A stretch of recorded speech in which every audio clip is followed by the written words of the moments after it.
Today I'm doing technical analysis on another healthcare stock, which I believe is picking up traction. And we're going to see whether this is a stock that you should be looking into, or this is a stock that you should be avoiding at all costs, right? So I did draw up a lines here, just the trend lines, just to see what was the support and resistance.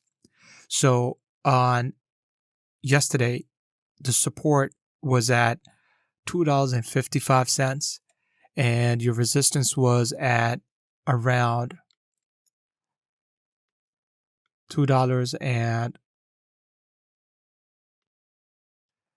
it's about $2.76, right? So within that time frame, so today it went up above the resistance. When a stock goes above a resistance, your last resistance becomes your support, right? So this no longer is active for the current support. So this is your support now, and your new resistance was at $2.83. And if you notice that, right, even that crossed it, right? So this support will go away, and you have a new resistance right here.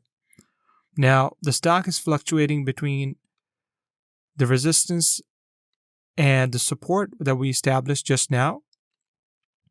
So now the things to be noticed here is that if it goes down, that means it's going to follow the downward trends. And if it crosses the resistance, which means it's still going to go up. Now that's one indicator. That one indicator just gives you an idea. Is not the ultimate indicator. So we will add a few more indicators here. So we're going to add, the first thing we're going to add is moving averages. Moving averages are very useful. What they do is they give you an idea that how the average price is being performing. Is it going upward, downward, or is just a flat line? So I use three types of moving averages. I use 20 periods, which is last 20 candles. I use 50 periods, which is last 50 candles, and 200 periods, last 200 candles. If you're a long-term investors, you will be looking at 200 averages. If you're a short-term investor, like you would, let's say, put in the money today, and you're looking at, let's say, 5 minutes chart, you would look at the 20 period.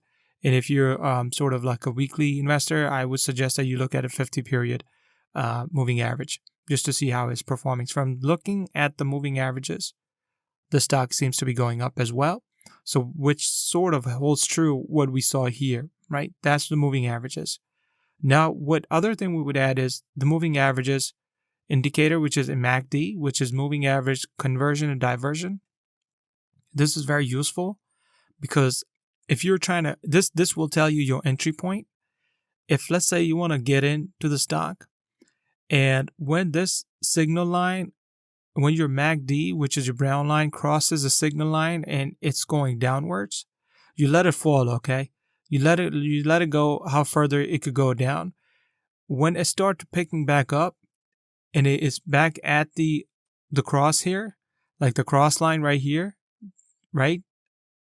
That would be your entry point. So in this one, for example, I would have bought this right here when it was crossing over. So this way, it would have crossed over and I would have made some money on that, right? So this is a very strong indicator that gives you an idea for your entry points.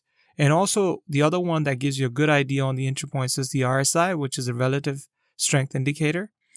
The relative strength indicator works in a way that if it's below 30, which means a lot of people overselling the stock.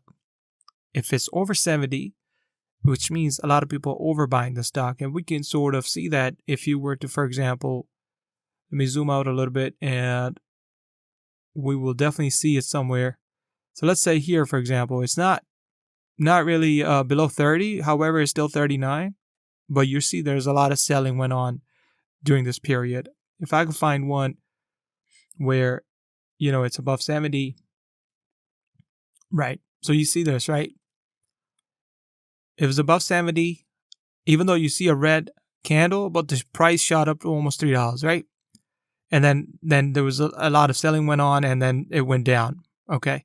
So this is also a very good indicator. And you also have an average RSI, which is sort of give you the same idea as to, if it's below 20, if it's below 20, it's massive selling went on. If it's above 80, that's mean that this major upselling is going on. A lot of people are buying that.